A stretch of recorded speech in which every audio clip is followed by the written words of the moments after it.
दोस्तों, आज मैं एक अहम बात पर आपसे चर्चा करना चाह रहा हूँ। फ़िक्र इस बात की है कि हम अपने ग्रह धरती को, अपने प्लैनेट अर्थ को कैसे प्राकृतिक आपदा से बचाएँ।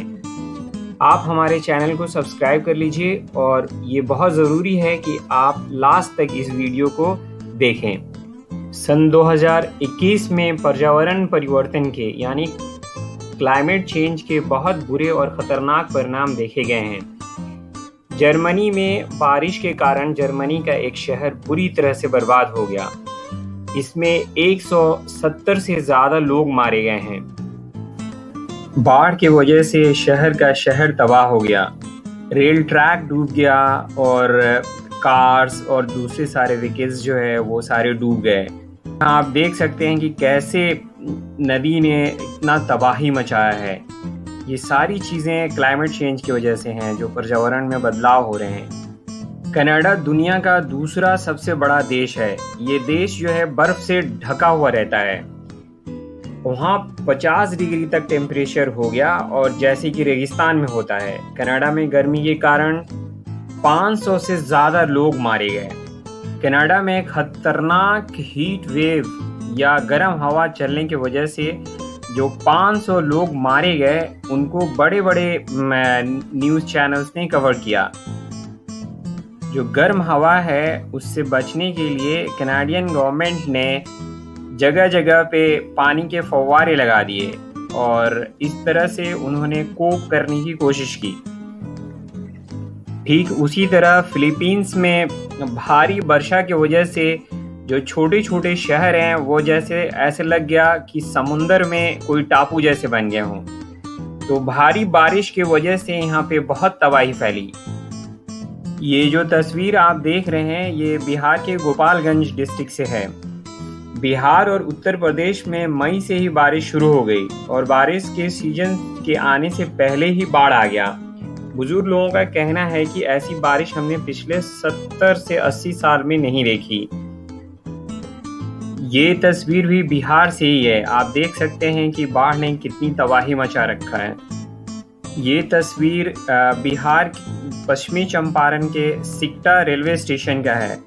तो यहाँ पे देख सकते हैं आप कि कैसे रेलवे स्टेशन के ट्रैक पे पानी पहुँच गया है। बिहार के साथ साथ क्लाइमेट चेंज की वजह से आंध्र प्रदेश, उड़ीसा, केरल और महाराष्ट्र में चक्रवात और समुद्री तूफान का आना जैसे रूटीन हो गया है। दोस्तों, जर्मनी, कनाडा, फिलीपींस और बिहार के हाल को देख के लगता है कि हमारा घर, हमारा ग्रह पृथ्वी बहुत ही असंतुलित हो गया है। बैलेंस खराब हो गया है और इसको सुधारना बहुत ही ज़रूरी है। हम अपने पर्यावरण को इस तरह से बचा सकते हैं कि हर गांव, मोहल्ले, शहर, कस्बा में पेड़ लगाएं। सरकार को ऐसा कानून बनाने के लिए बोलें कि कोई भी एक पेड़ काटे तो उसके बदले 10 पेड़ लगवाए।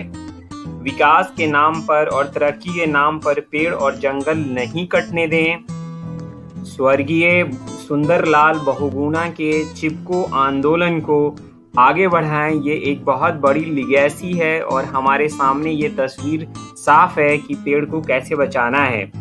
पेड़ काटने को घटिया समझें और ये समझें कि पेड़ काटना आतंकवाद से भी ज़्यादा खतरनाक है। चूँकि हम जानते हैं कि इन सब घटनाओं का एक ही कारण है कि इंसान ने प्रकृति के साथ बहुत छेड़छाड़ किया। पेड़ काटे गए, जंगल तबाह किए गए, जंगल को काट कर फैक्ट्री लगाई गई। फैक्ट्री से कार्बन डाइऑक्साइड की मात्रा हमारे पर्यावरण में घुस गया और ज़मीन का तापमान बढ़ने लगा, बर्फ़ पिघलने लगे और हमारी पृथ्वी बिल्कुल डिसबैलेंस हो गई। तो इसको रोकना और जल्दी से रोकना हमारी जिम्मेदारी है। हम लोग अब रीफॉरेस्टेशन के द्वारा ही अपने प्लैनेट अर्थ को बचा सकते हैं। ये जो तस्वीर दी गई है ये जापान की है।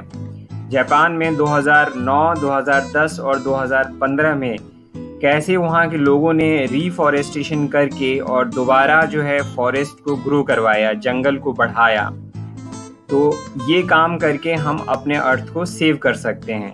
Thank you.